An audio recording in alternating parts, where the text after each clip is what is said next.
दोस्तों, जरा सोचिए, अगर एक दिन आपकी जिंदगी में ऐसा मोड़ आए जहां आपको खुद ही समझ ना आए कि आप जिंदा हैं या किसी और के कब्जे में आ चुके हैं। यही सवाल हमें ले जाता है फिल्म की उस डर और रहस्य से भरी दुनिया में। इस फिल्म को लिखा और डायरेक्ट किया है सलीम मोमिन ने। मुख्य किरदारों में हैं वर्धन पुरी, रॉय, सोनाली सेगल, अन्ना और सिद्धांत कपूर। ये फिल्म 23 जून 2023 को रिलीज हुई थी और इसका सबसे बड़ा संदेश यही है, असली डर बाहर से आने वाली आत्माओं का नहीं, बल्कि इंसान के अंदर छिपे अंधेरे का होता है। कहानी शुरू होती है रॉय से, एक टैलेंटेड गेम डेवलपर और आर्टिस्ट। बाहर से देखने में रॉय एक बिल्कुल आम इंसान लगता है, लेकिन उसके अंदर कई परतों में छुपे हुए डर, राज और कमजोरियां हैं। उसकी जिंदगी में सब कुछ ठीक ठाक चल रहा होता है। उसकी गर्लफ्रेंड एना उससे बहुत प्यार करती है और उसे हमेशा बैलेंस में रखने की कोशिश करती है। लेकिन धीरे धीरे रॉय की दुनिया बदलने लगती है। वो अजीब अजीब चीजें महसूस करने लगता है। कभी अपने कमरे में अनजान परछाइयां, आधी रात को अपने ही नाम की फुसफुसाहट, और कभी ऐसा एहसास कि कोई उसके पीछे खड़ा है जबकि वहां कोई नहीं होता। एक रात रॉय को लगता है कि उसके लैपटॉप की स्क्रीन अपने आप चल रही है। उस पर अजीब कोड्स और सिंबल्स दिखाई देते हैं जिन्हें उसने कभी लिखा ही नहीं था। शुरुआत में उसे लगता है कि ये सब ज्यादा काम और स्ट्रेस की वजह से हैलुसिनेशन है। लेकिन मामला यहीं नहीं रुकता। एना नोटिस करती है कि रॉय का व्यवहार बदलने लगा है। वो सही से सो नहीं पाता, अचानक गुस्से में फट पड़ता है, और कभी कभी उसकी बातें और आवाज बिल्कुल किसी अजनबी इंसान जैसी हो जाती हैं।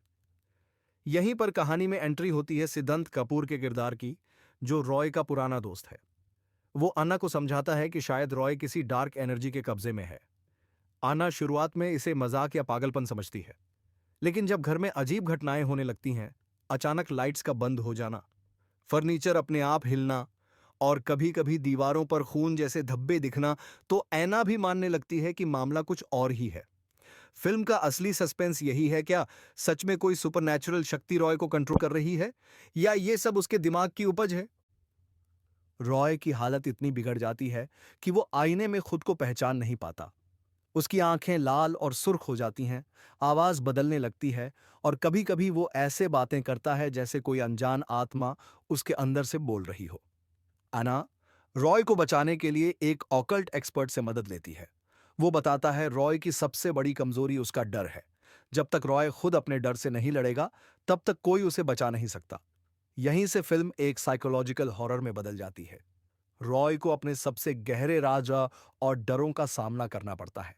उसके बचपन की यादें, उसकी असुरक्षाएं और उसकी गलतियां, सब एक एक करके उसके सामने खड़े हो जाते हैं। कहानी का क्लाइमैक्स बेहद इंटेंस है। रॉय और एना मिलकर उस अंधेरे से लड़ने की कोशिश करते हैं, और यहां पता चलता है कि रॉय को जकड़ने वाली कोई बाहरी आत्मा नहीं थी, बल्कि उसकी अपनी इनर डेमोन्स, यानी उसका जुनून, उसकी ऑब्सेशन और उसके अंदर का अंधेरा था।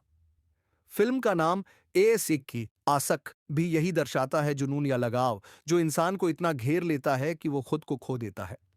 आखिर में रॉय अपनी सबसे बड़ी लड़ाई खुद से लड़ता है, लेकिन वो जीतता है या हार जाता है, ये फिल्म का सबसे बड़ा ट्विस्ट है, जिसे जानने के लिए आपको मूवी देखनी पड़ेगी। एसिक कोई साधारण हॉरर फिल्म नहीं है।